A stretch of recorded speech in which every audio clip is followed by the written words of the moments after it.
18 carat gold plated ফুল diamond titanium স্টিলের রিংটা দেখতে অনেক চমৎকার আর ডিজাইনটা অনেক সুন্দর। আর ফিনিশিংটা দেখতে পাচ্ছেন অনেক দারুণ। এই স্টোনগুলো অনেক হেভি ভাবে লাগানো আছে। স্টোন ইনশাল্লাহ উঠবে না। আপনারা দেখতে পাচ্ছেন, আমি আপনাদেরকে দেখানোর চেষ্টা করতেছি যে কিরকম ফিনিশিংটা ওরা করেছে।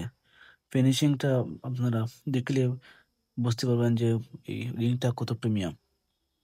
আসলে 50 টাকা 100 টাকা দামের নর্মাল রিং উপহার দেওয়ার চাইতে এরকম একটা মোটামুটি একটা বাজেটের 18 ক্যারেট গোল্ডের রিং উপহার হিসেবে দেওয়াটাই আমি মনে করি সবচাইতে ভালো হবে। আপনারা দেখতে পাচ্ছেন যে এইটার ফিনিশিংটা কত সুন্দরভাবে করা দিয়েছে।